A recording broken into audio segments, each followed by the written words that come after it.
In my last podcast, I spoke about the incident that happened with me uh, with my mentor and friend, Venkatrama Reddy Saab, in Sitpalli in Adilabad, where I shot a cheetal in the night and I got back. I couldn't retrieve it. I wounded it and it went away into the forest. And it got dark, so I couldn't retrieve it. And when I got back, Uncle Rama sent me back into the forest at close to 10 o'clock, 10 p.m. Back into a forest which has tigers and leopards. I'm 16 years old. Shivaya, which is the goon tracker, was with me, just two of us. But as I was going, he changed my weapon from my 7.62 rifle. He said, "Don't take that," and he gave me a shotgun, 12 bore, loaded with buckshot. And he said, "Take this because whatever happens will happen at close quarters. So I don't want you to be fiddling around with a rifle and trying to take aim." Now, that action alone had expressed so much love that I could see what he was trying to do. He was trying to make me responsible. He was trying to help me understand that a sense of entitlement is no good. If I considered myself, and at that time I was about 16 or so, 16 or 17, if I considered myself to be capable of handling a gun, then that came with responsibility. If you were shooting an animal, then you were responsible for that animal. You were responsible for shooting it correctly in the right place so that it dies instantly or as close to instantly as possible. And if it so happens that you wound it, then you make sure that you follow it up and you put it out of its misery, and you do not leave a wounded animal in the forest. I didn't do that. I wounded the animal, not knowingly, obviously, even by unknowingly, but I wounded the animal. And it got dark, so I couldn't follow up, and I could not ensure that the animal was actually dead. So Uncle Rama sent me back into the forest. And interestingly, he didn't come with me. Right? I mean, he could have come with me. He could have said, "Okay, let's go find it." He said, "No, it's your job. You go do it." He did not come with me, but he gave me the right weapon. And that itself was a sign of he's showing me that I'm doing this not because I hate you, but because I love you and I want you to learn the right lessons. So this is the end of that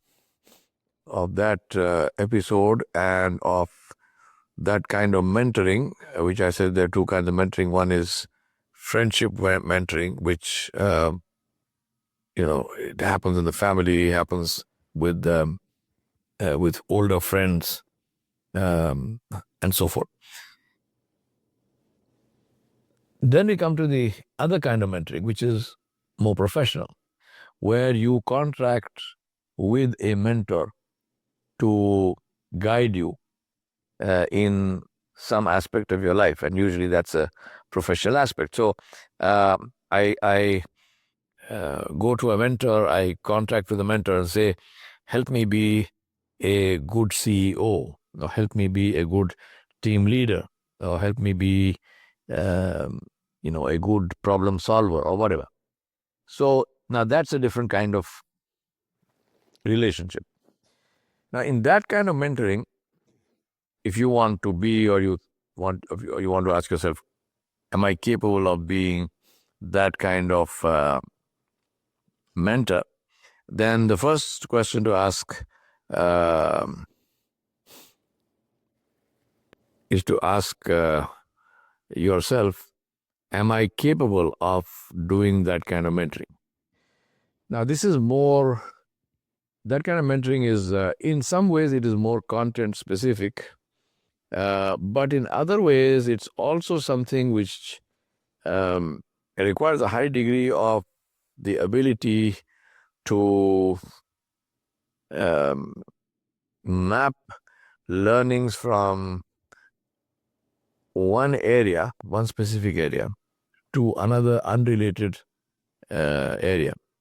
So, for example, the content or the specific nature of building teams. Say you are in the military and you are working for, a particular military group, the Marines or the Navy SEALs or whoever, and now you get demobbed and you are in civies on civil streets, and in civilian life now you say, well, how do I apply the enormous learnings I have of being a team leader in a war zone to, say, a school, for example, or to a manufacturing plant, or to a service organization?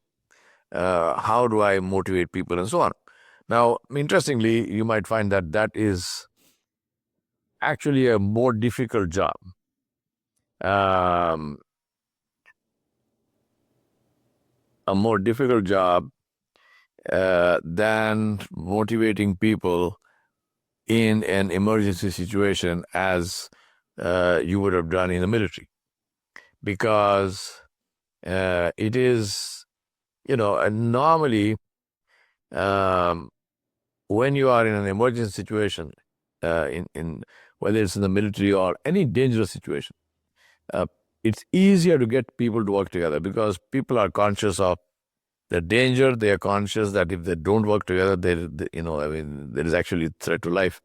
But in organizations, this is a big problem because there's no danger involved. There's no threat to life or liberty. There's and people, if they don't cooperate, they don't collaborate, if they don't work together as teams, their lives are not threatened. And usually the jobs are also not certain. I mean, you don't just get fired because you didn't work as a great team member. So a lot of people get along and get away with all kinds of stuff. Now, how do you motivate them? How do you, if you are say the mentor to the team leader, how will you do that mentoring? So it is your ability to take your specific learnings from one specialized area or one particular area and map them onto another area, another environment, another business, which is unrelated to that, but you are able to take the learnings and apply those learnings in the unrelated area. So that is a very, very important skill. Second thing is very important to be able to say yes or no to a mentoring contract depending on your own confidence and your own belief that you will succeed. I would say err on the side of caution. If you have any doubt, don't take the mentoring contract because the other guy doesn't deserve it. I mean, you can't say, well, I'm learning. Yeah, sure, you might be learning, but you will ruin his life in the process. So that's not something that you should take on. Unless you are, obviously anybody can fail, but unless you are absolutely sure of your ability to contribute, your ability to positively impact the other person's life, I would say stay out of it. Don't take that contract. And that's your own professional integrity that is at stake.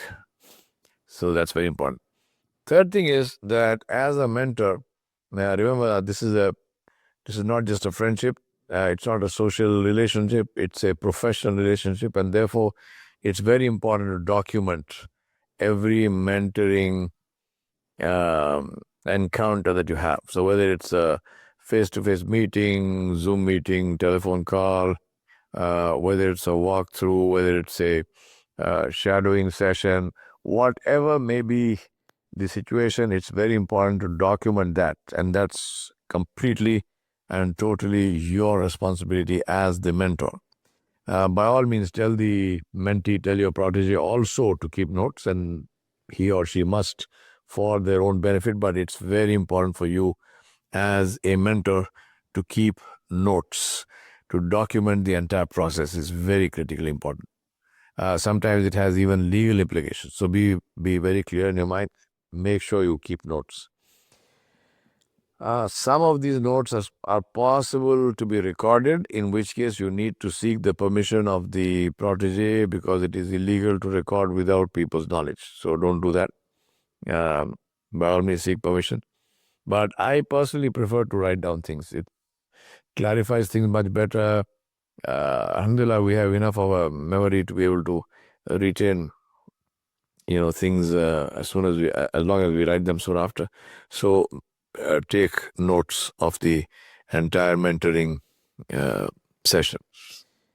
By taking notes, I don't mean write down every word spoken. I'm saying takeaways from that. Key incidents, some key words used, the demeanor of the protege. Does a person come to you in a state of high excitement? Is the person feeling depressed apparently, or is the person feeling very energetic and enthusiastic, or whatever the case is? So keep notes of that mentoring encounter. That's a very important thing to do. Then also keep track of how the relationship is flowing and growing as you go into those, into the your mentoring contract. So you have a first meeting, second meeting, third meeting, fourth meeting, and so on. Keep track of how that is going. Are you building a good relationship with your protege? Do you feel that there is an increase in trust, an increase in risk-taking with regard to the information being shared by both parties? Is there a genuine benefit that is felt, or is it the opposite? It's very important to be very honest with yourself and keep notes of that also, because if sometimes both things happen. If things are going well, alhamdulillah, no good for you. But if they're not going well, then it's very important to be able to raise a flag and catch it as soon as possible and correct it. And worst case scenario, if it looks like this is not correctable, then to take a decision to terminate the mentoring relationship, which I will come to in a minute. But that's important to keep that in mind, that this is a possibility. So you're taking notes of what is happening, of the learnings, of the questions, and so forth, and also how the mentoring relationship itself is progressing as you go forward into it. Now, I already talked about charging a fee, so I won't repeat that here. But what I will say, and I want to say, is be very clear in your mind with regard to the possibility of terminating the mentoring relationship. Now, sometimes what happens with that is sometimes it gets the relationship, for want of any other word, goes bad, in the sense of either because I have seen some mentors getting emotionally involved with the proteges. Very bad idea. Extremely bad idea. So if you see that happening, that's why I said monitor the nature of the relationship, because if you see that happening, then terminate the relationship and walk away, because you will not do justice to the mentoring job, and quite apart from potentially legal implications. So get out of that relationship, terminate it. Another important thing to do is always to keep a flag up and look for whether you are creating dysfunctional dependence on yourself. The purpose of the mentoring relationship is to create confidence in the protege, is to make the protege feel that in the final analysis, I don't need the mentor anymore. I'm capable of doing the job, perfectly well, to a level of excellence by myself. That is what you are aiming at. You're aiming at making yourself redundant. But very often, for all kinds of good reasons, by good reason, I mean that, there's good intentions involved, and you think you are being helpful, and you would like the protege to not to suffer. So the a mentor starts living the life of the protege for him or her. They start answering their questions. They start solving their problems. They start, you know, doing things for them instead of letting them do those things for themselves. They will stop them before they can make a mistake. Whereas what should have been done is to allow them to make the mistake, get hurt, not die, but get hurt. And I mean all this figuratively, obviously. Get hurt so that they learn from the pain. If they don't have the pain, then they will not learn the lesson. And that's why it's very important to hold yourself back and say, yes, I can solve this in 2 minutes, but I am going to sit and watch them suffer and agonize over it instead of telling them what the solution is. Because I want them to be able to solve that kind of a problem by themselves going forward. And that's not going to happen if I keep solving it for them. So that is a very important thing to remember in mentoring, especially professional mentoring, which is that as a mentor, given that you have two major assets. One is your life experience, which is obviously more than that of the protege. And secondly, your perspective, your distance from the problem, your emotional and mental distance from the problem gives you perspective, because perspective is a function of distance.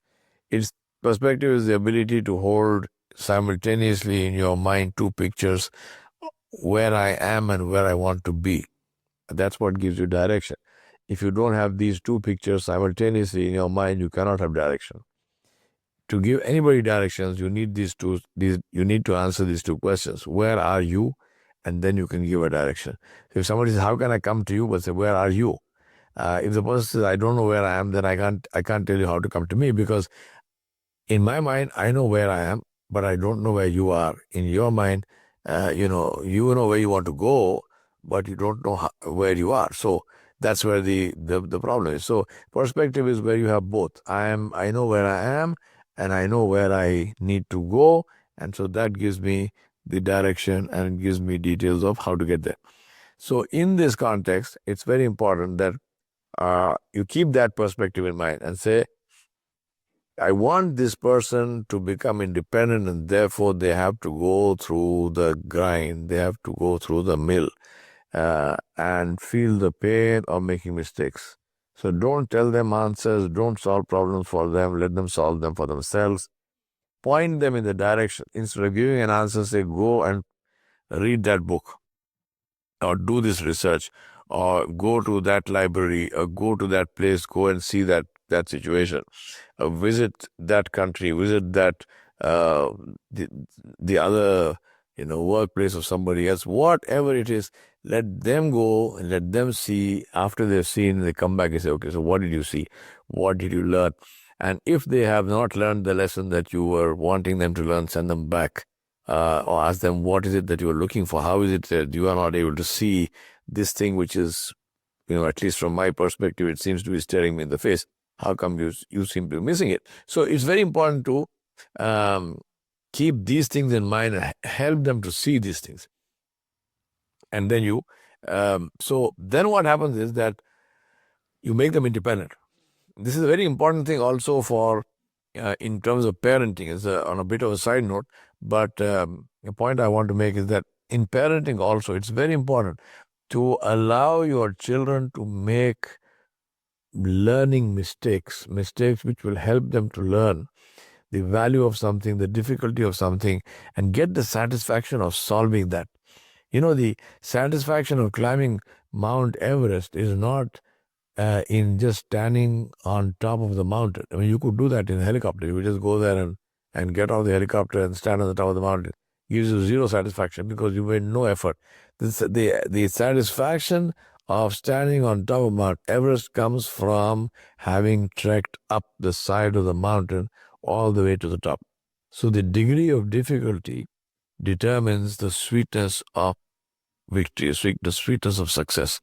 So help your children, help your proteges to experience that difficulty. Don't take that away from them. Difficulty also builds strength. That's what happens in training again, in weight training, because you are working against resistance. If the resistance is removed, then there is no work, there is no gain, right? You will not build any muscle if the resistance is removed.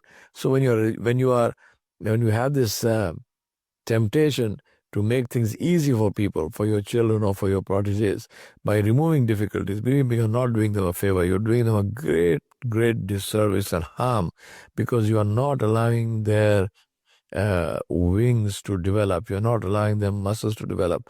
You're turning them into greenhouse plants. One gust of wind and they fall flat, because they've never experienced difficulty. They have never been able to develop a deep root system, because the only way a deep root system develops is by lack of water and by high winds. So the trees then have to put down roots deep to get to the subterranean aquifers and get water from there, and so that the root system is strong enough to hold the tree in place no matter how strong the wind is. But if you don't do that, if you say, no, I'll protect this tree and grow it in a greenhouse where it's being provided water hydroponically and there is no wind, then this tree does not develop a good, robust root system. Now you take that same tree out of the greenhouse, put it in the soil, and then, as I said, the first gust of wind and the tree is lying flat on the ground. The first summer and the tree is dead, because it doesn't have roots deep enough to get down to the water. So the same thing happens to people. If you solve their problems, same thing to your children, same thing to proteges. If you go around solving their problems, then they will be like paralyzed people in wheelchairs. Figuratively speaking, that's what they will be. Unless somebody pushes the wheelchair, they're not going anywhere. If you want them to become Olympic athletes, there's only one way that's going to happen. Let them do the work. Let them feel the pain. By all means, be there for them. Don't allow them to perish. Don't allow them to fall into depression and kill themselves or anything like that. But at the same time, don't do any problem solving for them. Show them, point them in the right direction.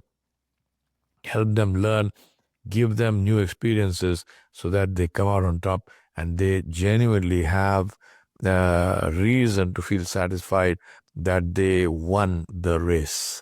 And that is the responsibility of the mentor. Believe me, from my perspective of mentoring many young people, several of them became CEOs of their companies. I can tell you the enormous satisfaction that I have from just thinking about them, looking at them, seeing them operate, and how beautifully they are doing things. And I think to myself that, okay, I had some small part to play in this, and that this person is able to do all this today because of the time and energy I spent on them. Final point is, mentoring is a labor of love. And what I do in my proteges is I pray for them in the night prayer, in tahajjud, in sujood, in prostration, and I ask Allah subhanahu wa ta'ala, the exalted and the magnificent, to help my proteges, to be with them, to guide them, to protect them, and to help them to succeed. Now, I say to myself and I say to you, if you don't have it in you to do that for your proteges, then probably you're not a good mentor.